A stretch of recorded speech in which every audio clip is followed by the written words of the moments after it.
Hello friend, trick to learn classes में आपका स्वागत है। आज मैं आपको संविधान का एक बड़ा इंटरेस्टिंग टॉपिक लेके आया हूं जिसका नाम है संविधान निर्मात्री समितियां एवं उनके अध्यक्ष। देखिए, ये एक ऐसा टॉपिक है ना जिससे हर एग्जाम में एक क्वेश्चन तो डेफिनेटली पूछा जाता है। कहीं पूछ देता है झंडा समिति के अध्यक्ष कौन थे, कहीं कोई पूछ देता है नियम समिति, अल्पसंख्यक समिति। और आप किताब देखोगे ना तो आपको 13, 14, 15 समितियाँ, आप नाम भूल जाते हो, कभी कभी इधर का उधर करके चले जाते हो, गलती हो जाती है। एक नंबर से कई बार क्या होता है कि सिलेक्शन तक रुक जाते हैं। तो इसको हम लोग ट्रिक के माध्यम से याद करेंगे कि ताकि जो है ना ये चीज़ हमको एकदम हमेशा याद रहे और कभी ना भूले। ठीक है, तो देखिए सबसे पहला मैंने ट्रिक बनाया, ट्रिक नंबर 1। देखिए 3 ट्रिक है, 3 ट्रिक में सारे संविधान समिति हमको याद करनी है और याद हो भी जाएगा। बहुत आसान ट्रिक है, कभी नहीं भूलेगा आपको। तो चलिए सबसे पहला ट्रिक क्या कह रहा है कि झंडे के संचालन का नियम राजेंद्र प्रसाद ने बनाया और क्या किया भाई, तो देशी रियासतों से समझौता किया। क्या है, झंडे के संचालन का नियम राजेंद्र प्रसाद ने बनाया और देशी रियासतों से क्या किया, समझौता किया। तो देखिएगा झंडे से हो जाएगा झंडा समिति, झंडे से क्या हो जाएगा, झंडा समिति। और कई जगह किताब में दिया होगा आपको राष्ट्र ध्वज समिति, ध्वज मतलब झंडा ही होता है, तो झंडा समिति कहे या राष्ट्र ध्वज समिति कहे, दोनों का मतलब क्या होता है, एक ही होता है। संचालन से हो जाएगा संचालन समिति, क्या हो जाएगा, संचालन समिति। नियम से हो जाएगा नियम समिति, याद रहेगा ना, नियम से नियम समिति। देखिए मैंने उन चीज़ों को हाईलाइट कर दिया है, नियम से नियम समिति। अब देखिएगा नियम समिति को हम लोग प्रक्रिया नियम समिति, कई किताब में प्रक्रिया नियम समिति दिया होगा, तो प्रक्रिया नियम समिति कहे, नियम समिति कहे, एक ही होता है। कंफ्यूज मत होना, हर किताब की अपनी लिखने की अलग अलग शैली होती है। और सबसे लास्ट है देशी रियासत समझौता, तो देशी रियासत समझौता समिति। एक बार और देख लें, क्या कह रहा है कि झंडे के संचालन का नियम राजेंद्र प्रसाद ने बनाया और देशी रियासतों से क्या किया, समझौता किया। तो झंडे से झंडा समिति, संचालन से संचालन समिति, नियम से नियम समिति, देशी रियासत से देशी रियासत समझौता समिति।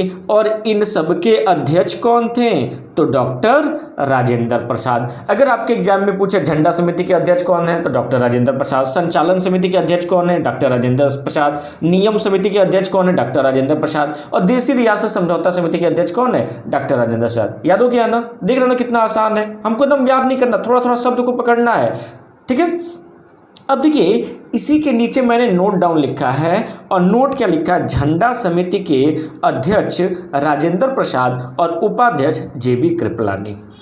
देखिएगा इसमें थोड़ा सा लेके एक विवाद हो गया। विवाद क्या हो गया कि उत्तर प्रदेश लोक सेवा आयोग में ये क्वेश्चन पूछा गया था कि झंडा समिति के अध्यक्ष कौन है, और उस समय जेबी कृपलानी सारे बुक्स में था और जेबी कृपलानी बच्चों ने मारा था।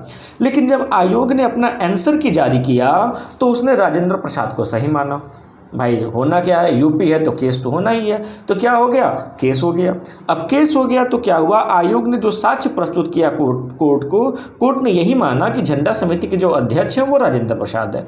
तब से लेके क्या है कि कई किताबों में क्या है कि झंडा समिति के अध्यक्ष राजेंद्र प्रसाद, उपाध्यक्ष जेबी कृपलानी करके आता है। कई किताब में अध्यक्ष जेबी कृपलानी ही है और कई किताब में राजेंद्र प्रसाद दे दिया है। तो यहाँ पे क्लियर कीजिएगा, झंडा समिति के जब अध्यक्ष की बात करेगा तो राजेंद्र प्रसाद, उपाध्यक्ष की बात करेगा तो जेबी कृपलानी। ठीक है, अब आते हैं हमारे ट्रिक नंबर 2 पे। ट्रिक नंबर 2 क्या कह रहा है, इसको देखा जाए तो ट्रिक नंबर 2 बड़ा आसान है क्या, देखिएगा राज्य के अल्पसंख्यकों को मूल अधिकार दिलाने का परामर्श सरदार पटेल ने दिया। बड़ा आसान है, राज्य के अल्पसंख्यकों को मूल अधिकार, देखिए याद कैसे करना है, राज्य के अल्पसंख्यकों को मूल अधिकार दिलाने का परामर्श सरदार पटेल ने दिया। याद रहेगा ना, एक बार और रिवीजन कर लें, राज्य के अल्पसंख्यकों को मूल अधिकार दिलाने का परामर्श सरदार पटेल ने दिया। तो देखिएगा राज्य से क्या हो जाएगा, राज्य या प्रांत। देखिए प्रांत की बात कहे, राज्य की बात कहे, दोनों एक ही होता है, प्रांत को ही राज्य कहते हैं। तो राज्य संविधान समिति या प्रांत संविधान समिति। अल्पसंख्यक से क्या हो जाएगा, अल्पसंख्यक समिति। मूल अधिकार से क्या हो जाएगा, मूल अधिकार समिति। अब परामर्श से क्या हो जाएगा, परामर्श समिति। और इन चारों समितियों के अध्यक्ष कौन थे, तो सरदार वल्लभ भाई पटेल। याद रहेगा ना। राज्य के अल्पसंख्यकों को मूल अधिकार दिलाने का परामर्श सरदार पटेल ने दिया। तो राज्य से राज्य या प्रांत संविधान समिति, अल्पसंख्यक से अल्पसंख्यक समिति, मूल अधिकार से मूल अधिकार समिति, परामर्श से परामर्श समिति, और इन सबके अध्यक्ष कौन है? तो सरदार वल्लभ भाई पटेल। देखिए 2 ट्रिक में हम लोगों ने 8 याद कर लिया है कि नहीं है। अब देखिए तीसरा ट्रिक पढ़ने से पहले मैंने 3 एक नई चीज़ें जो हैं, उसमें से एक नया है, 2 तो आप लोग जानते होंगे। 3 चीज़ें मैंने इकट्ठा की हैं। इसमें देखिए कई बार पूछा गया है कि संविधान सभा के अस्थायी अध्यक्ष कौन थे। इस बार 69,000 जो वैकेंसी होती है टीचर वाला, उसमें भी पूछा गया था कि संविधान सभा के अस्थायी अध्यक्ष कौन थे। तो डॉक्टर राजेंद्र प्रसाद। अगर यही कह दे संविधान सभा के अस्थायी अध्यक्ष कौन है, तो सच्चिदानंद सिन्हा। सच्चिदानंद सिन्हा 9 तारीख को बने थे। फिर 2 दिन बाद 11 तारीख को जो है डॉक्टर राजेंद्र प्रसाद संविधान सभा के अस्थायी अध्यक्ष चुन लिए गए थे। ये अस्थायी अध्यक्ष थे सच्चिदानंद सिन्हा। इसके साथ साथ एक नई समिति मैंने यहाँ पे नोट डाउन किया है, और वो है आपका सर्वोच्च न्यायालय समिति। देखिए इससे पहले जो आप लोगों ने कई वीडियोस देखा हो, चाहे कई बुक्स देखे होंगे, उसमें इसके बारे में नहीं है, लेकिन अब जो एग्जाम में कई बार पूछा गया तो इसको नोट डाउन किया गया है। तो सर्वोच्च न्यायालय समिति, और इस समिति के अध्यक्ष कौन है? तो एस वारदाचार्यार। एस वारदाचार्यार जो हैं वो सर्वोच्च न्यायालय समिति के क्या हैं? अध्यक्ष हैं। अब आते हैं हमारे तीसरे ट्रिक पे, और तीसरा ट्रिक क्या है कि मावलंकर की कार्यकारिणी में भीम ने प्रारूप बनाया, और क्या कर दिया भैया? तो संघ संविधान की शक्ति जवाहर को दी। याद रहेगा ना।